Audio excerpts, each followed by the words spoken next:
So for today's video, I wanted to take some time to go over a new theory involving Alexa Bliss, Bray Wyatt, and Liv Morgan. We'll also be discussing some new things going on with Retribution, so let's get into it.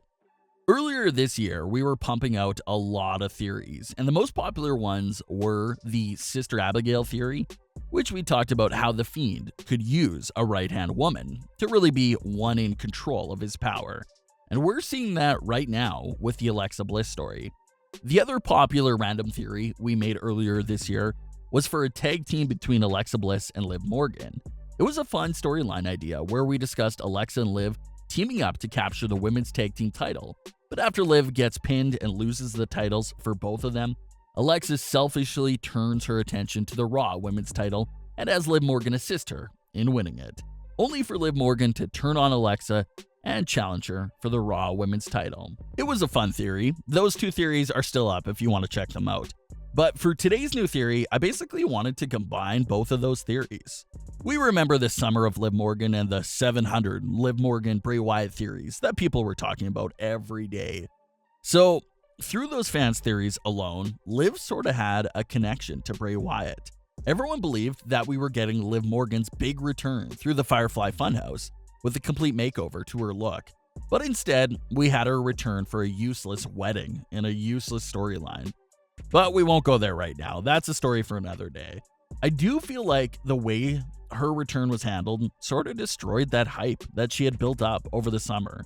So that was unfortunate, but what if she still finds a way into the Firefly Funhouse? Apparently, there's some fan theories that still believe it should have been Liv Morgan beside Bray Wyatt. Although, I would love to see that, but you just can't get rid of Alexa Bliss like that. She's becoming the wildcard and foundation of this new Wyatt family. Like Mark Henry said, it's possible that Alexa Bliss will really gain more control over the Fiend's full power as time goes on. So in order to make this theory happen, Alexa has to be involved in the picture. I think Bray, Alexa, and Liv would be way more interesting than just Bray and Liv. Alexa really adds something special to the mix, so you gotta keep her in there. So, getting back to this theory, Alexa Bliss is targeting Nikki Cross right now. But for the sake of this idea, let's say Alexa is unsuccessful in trying to recruit Nikki. So, the Fiend and Alexa Bliss use one of their wildcard appearances to go over to Smackdown. Maybe Liv Morgan and Ruby Riott have a really bad loss, which ends with Ruby turning on Liv Morgan again. This would be heartbreaking for Liv Morgan because first it was Lana, and now she's being betrayed by Ruby Riott twice. So Liv Morgan is a mess in the ring, crying and just really devastated with what just happened. That's when the Fiend and Alexa Bliss come out to save Liv. Now, you can say that this is a bit repetitive because that's exactly how the Fiend first captured Alexa, but I don't look at it like that at all. I think it would be a great full circle moment for Alexa Bliss because she's basically looking in the mirror when she looks at Liv Morgan. Alexa knows how that feels. She was once left in the middle of the ring by Nikki Cross before the Fiend attacked her. But obviously, Alexa feels like it was the greatest thing that ever happened to her, and that the Fiend saved her. So, what if she does see a little of herself in Liv Morgan and wants to save her as well? Let the Fiend change her and show her that she doesn't need any best friends, that she's their family now. With Liv Morgan having nothing left to really lose, maybe she takes Alexa up on that offer. I mean, how can you really decline that offer with Alexa Bliss and the Fiend standing in the ring with you? From there on, we can sort of spill back into the old theories. Maybe Liv Morgan finally gets a big Firefly Funhouse, new look and character.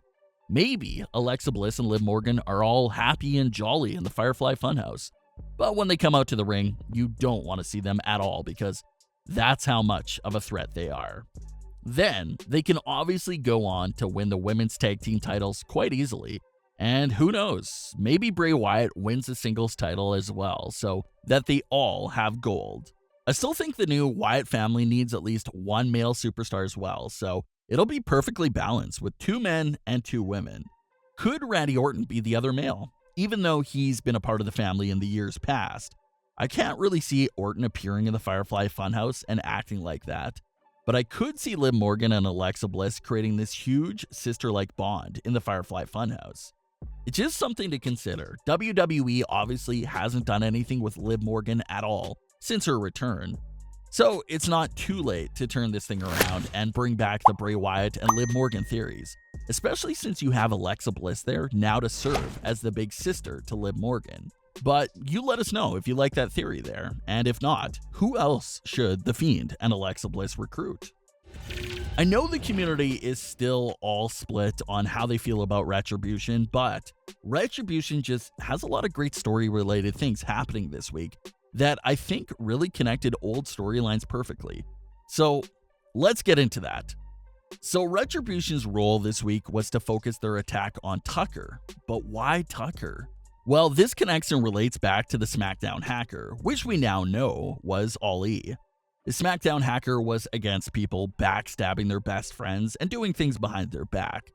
That's why Ali exposed Sonya Deville for lying and being untruthful to Mandy Rose. Well, now even though he's unmasked and revealed, Ali is still portraying the Smackdown Hacker's thoughts and feelings. He still has this character within him, and that's why he's focused the attack on Tucker. Tucker wasn't loyal and turned his back on his best friend, Otis, at Hell in a Cell, costing Otis the Money in the Bank contract.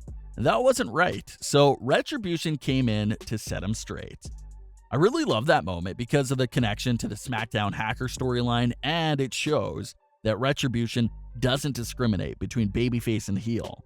If you did something wrong and unjust, no matter who you are, Retribution will find you and make you pay for it. I love that, and it feels like it adds a special element to the group. Like Reckoning said, the women's division isn't exempt from this. The women's division was put on notice as well, with Reckoning even taking a jab at Asuka.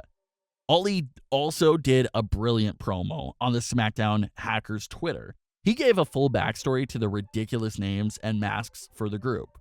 Ali revealed that he selected the weird names and look for the group because he wanted them to feel like he did. Ali says that he's been made fun of his entire life for his name and his looks, so he wanted the Retribution members to share that feeling with him and see what it's like. That's why he named them things like Slapjack and gave them these silly masks. He wanted people to make fun of them so that they can feel the same way he once felt. I absolutely love this promo by Ali, and he's another one that's flying up my list of favorite characters right now. I really don't know why this sort of high-quality backstory doesn't make it onto Raw. It's a real shame because maybe if you showed Ali's promo talking about the names, I'm sure it would have changed a lot of opinions about Retribution. But it sucks that you can only find Retribution's backstory on Twitter rather than actual WWE programming. That is a bit weird, but at least we still get something explained to us through Twitter. Ali revealed that there's a lot of great storytelling elements that are going over people's heads, and I can definitely see what he means. So hold out hope for Retribution. Let's not give up on them yet, because it seems like some deep story related things are still happening with them. But what are your thoughts on today's stories? Do you like the idea of Liv Morgan joining Bray Wyatt and Alexa Bliss? What are your thoughts on all these comments on Retribution as well? Leave your comments, don't forget to subscribe with all notifications on, and leave a like if you enjoyed. Thanks for watching, guys.